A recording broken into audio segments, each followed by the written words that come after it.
Welcome to FizzFeed Conversations. All right, Fizz fam, let's get into this one because it's giving cold case meets identity theft meets how the hell did she get away with this for so long?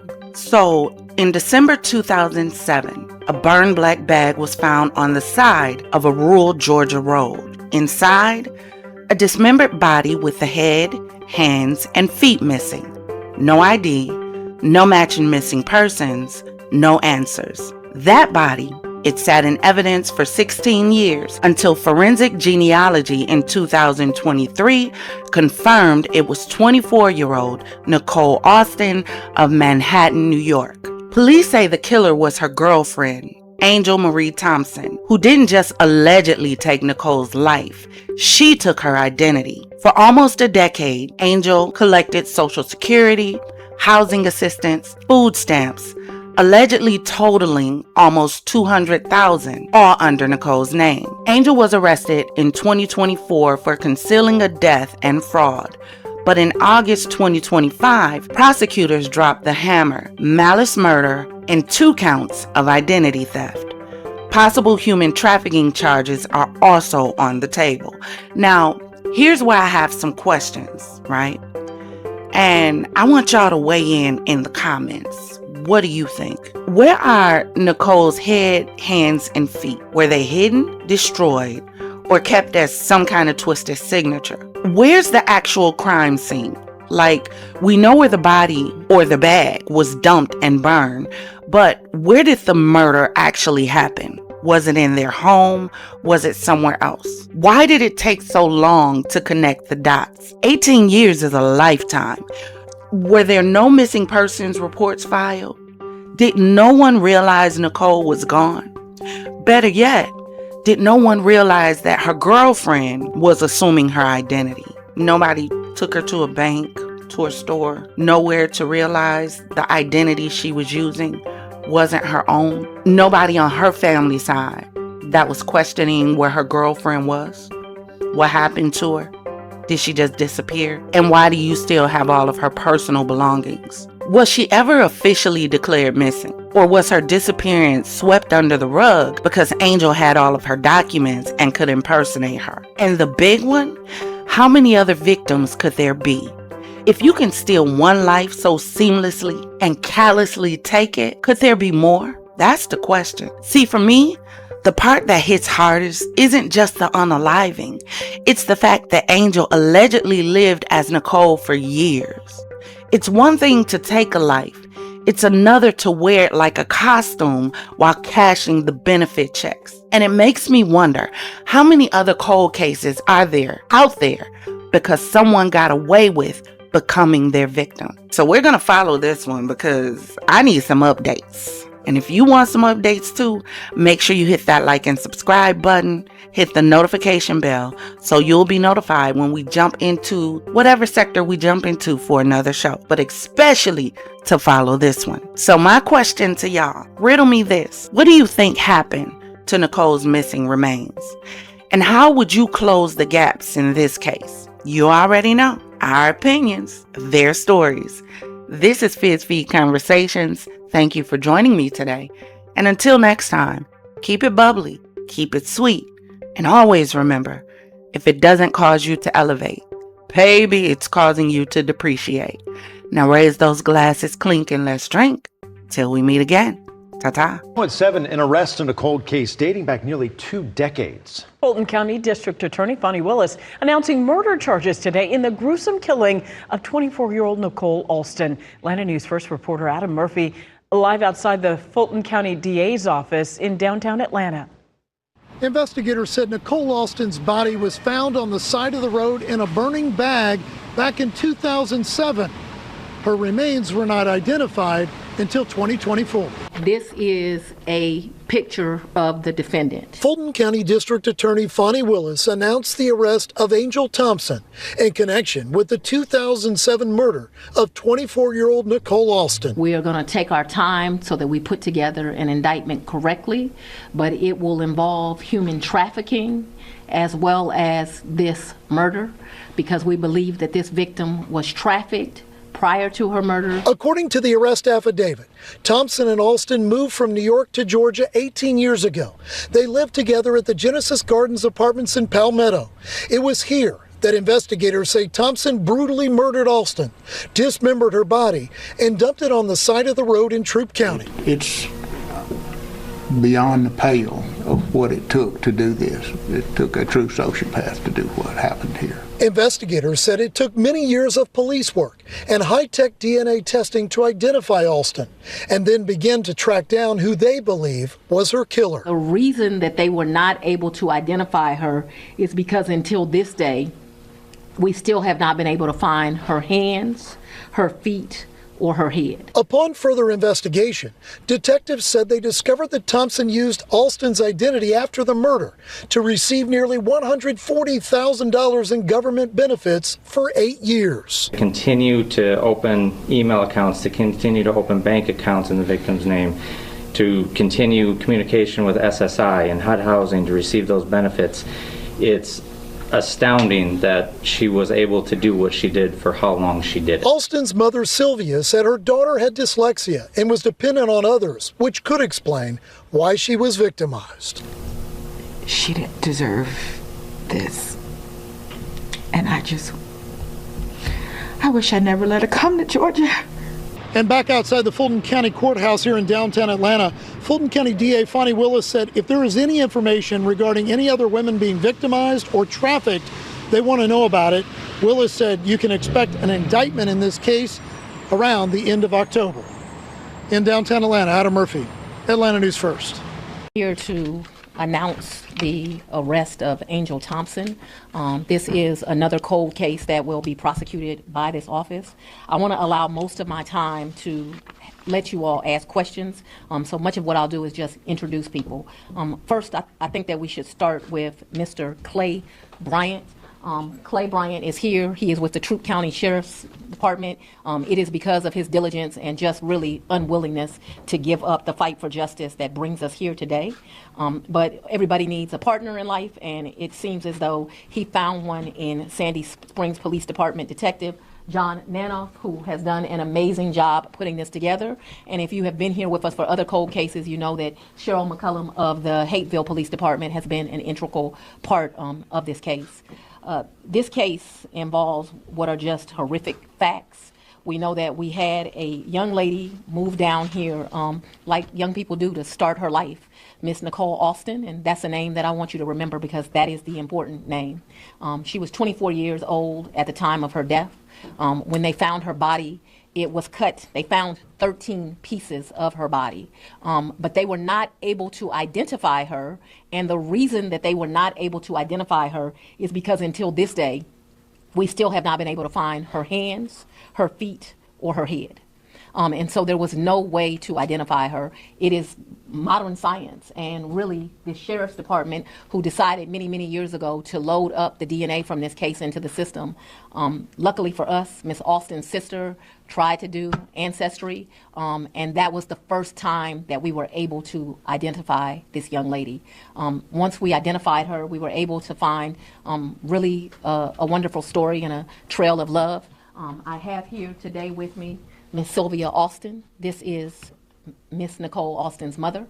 What you will find out that her and this detective have a lot in common, that once her daughter went missing, she returned to Georgia no less than half a dozen times to try to locate her and was helped by the Palmetto Police Department and other police departments, but was never able to locate her daughter. And unfortunately, now we know why. Her daughter was no longer with us. He was with God at that time. I do want you all, like I said, to have time to ask very specific questions. I can tell you that we are going to take our time so that we put together an indictment correctly, but it will involve human trafficking as well as this murder, because we believe that this victim was trafficked prior to her murder, that this involves classic domestic violence where the young lady was basically not going to allow both her lover and, I hate to say such a nasty term, but really cash cow, the person that was bringing her money, go, and it ended tragically in this death. And so we very much plan to pursue this, but we're going to take our time with this indictment, but expect an indictment around the end of October.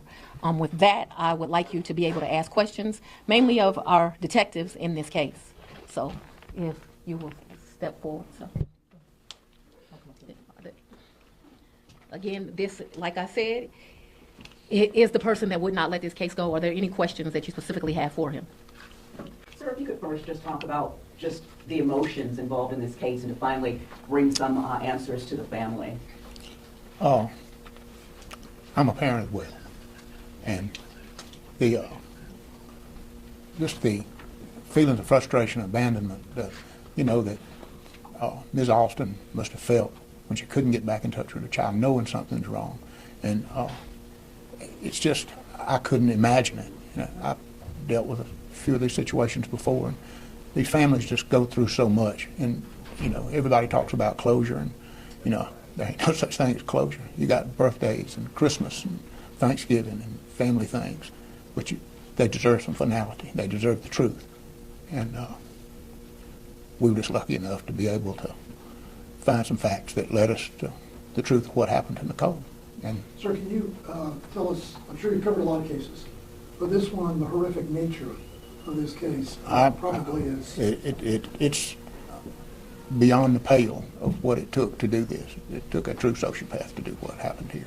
I mean, how calculated was it? I mean, looking through the details, less than a month after, looks like she's trying to rent a room of the victim, to the years of using her identity by cars. I mean, how calculated was this process even after? After I retired, I've been in law enforcement all my life, practically, and after I retired, the sheriff in Troup County asked me to come back, which was only last year in August, and look at some cold cases that he had so early on. But I want to be sure to give the credit for early on for what had happened. The DNA was put in CODIS and didn't get a hit because she had no criminal history. And then at some point in around 2015, Sheriff's Department got some money, and they decided to try to do genealogy to try to run down who might have been a relative, and we'd have a place to start. Well, that didn't work out for us. And then for the suspect, just to see how calculated and the continued kind of use of this victim's name, I mean, what does that kind of show you? What does that tell you? Well, I mean, even like you said, a month after the apartment was being rented out, the night before, or the night the body was found, she was already on dating websites looking for new people to communicate with. And then, like you said, the month after, she's already trying to rent the room. She's already trying to sell the car that they moved down here with. But then to continue to open email accounts, to continue to open bank accounts in the victim's name, to continue communication with SSI and HUD housing to receive those benefits, it's astounding that she was able to do what she did for how long she did it. I've never seen something so calculated and so meticulous before, but she did it very well, and I believe did it alone, which is why it took so long to get where we are today. How much did she take over the years? Is there any estimate? It's approximately $139,000. Yes, between Social Security, which was a little over $60,700 some dollars. Food stamps, she received a little over $17,000, and then HUD housing approximately HUD housing was approximately $60,000. So continued from 2007 until when? So end of 2007 until benefits stopped March of 2015. So eight years. 8 years. Can you talk to just the layers of this? I mean, it looks like, there's the government benefits. It looks like she was involved with the cars, lawsuits, arrests, all as Nicole Alston for years and years and years. I mean, she legitimately lived as Nicole Alston for that time, to the point that when in 2010, when it was time to renew Nicole Alston's driver's license, she did so with her biographical information, but she updated the picture to her own picture. And so that brings us to a very important point, and you all want news, but we want help. I want people to go back to this time period in 2007. This is a picture of the defendant. We know that right prior to their death, that they were living at 9100 Cascade Palmetto Highway. That property during that time period would have been called Genesis Gardens. It's known today as Palmetto Reserve, but back in 2007, it would have been known as Genesis Gardens. If there is anyone that is familiar with this couple at that home and can bring forth information, we would like you to contact the district attorney's office and the lead attorney, Will Wooten. If there is any information regarding other women being victimized and trafficked, we would like you to call the district attorney's office. The nature of this case is gruesome. What happened to this young lady prior to her being killed is horrible, but trafficking didn't just start in 2023. We know that it has been going on a long time, and it is very important to us that when we bring forth this indictment, we include all of the victims in this case so that we can get justice for them. And so if you know something about this case, please contact the district attorney's office and reach out to Will Wooten. Yes. Yes. Is there any reason to believe she may have been grooming more people to commit similar crimes? What we know is that immediately after he led to that fact, that immediately when this young lady goes missing, and we now know is deceased, that she's immediately trying to get other victims, other women to date. And we believe that that is the nexus to trafficking other human beings, other women. Would it be possible to hear from Miss Alston's family? Yeah, for her mother, yes. Ma'am, just if we could hear from you, your reaction to receiving this news and any words you might have to say for those who might still be out there who could possibly come forward and help with the case. Good morning. Ask a question. I never stopped looking for her.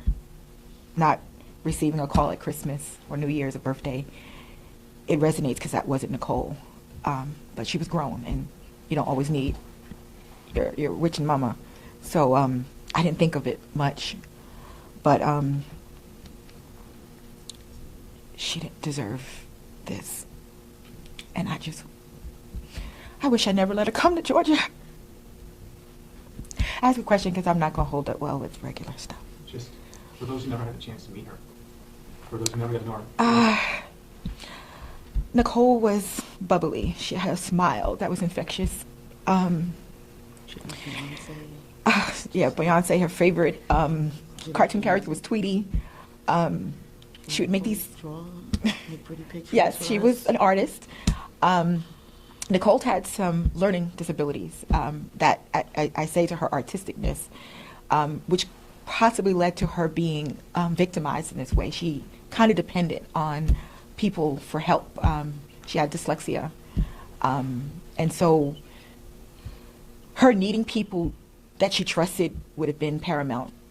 So her coming to Georgia was brought on by this person, as I was told when she left as her helpmate, like, oh, I'm gonna be all right. She's gonna help me. I'm gonna be okay. She's a sweet girl. She's trying to make bad choices. But she was the life of the party. Like, she was happy. And through all her trials and struggles, she always made everything seem okay. She was always the one people call on to talk to. And she didn't see life as gray as others, but I just haven't seen her in so long. Thank you. Thank you. Well, we want to thank you for coming by. We hope that you show this broadcast and really show it over and over again, because we would like additional information about this time period at Genesis Gardens. It is very important. I've been doing this now 29 years. July was 29 years. Most of it has been spent in the criminal law.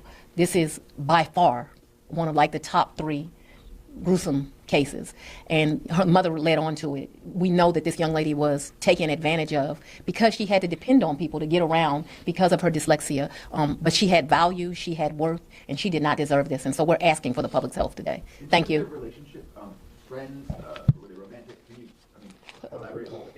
We believe that there was a romantic relationship, and you all see many times in domestic violence, and especially in our trafficking cases, there's really 2 kinds of traffickers. One that we refer to as the boyfriend, or in this case, the girlfriend human trafficker that makes you think that you love them and you care about them and you are their helpmate. The other kind of trafficker is the gorilla. Unfortunately, that girlfriend or boyfriend human trafficker often turns into the abusive person. One thing that the mother shared with us is just 10 days prior to her daughter going missing and ultimately we know being killed, that Nicole had called home and conveyed to her that this young lady had become abusive towards her and that she wanted to come home at this time period, but said she had it under control, and that was her last phone call. Thank you all so much for coming out today. FizzFeed Conversations.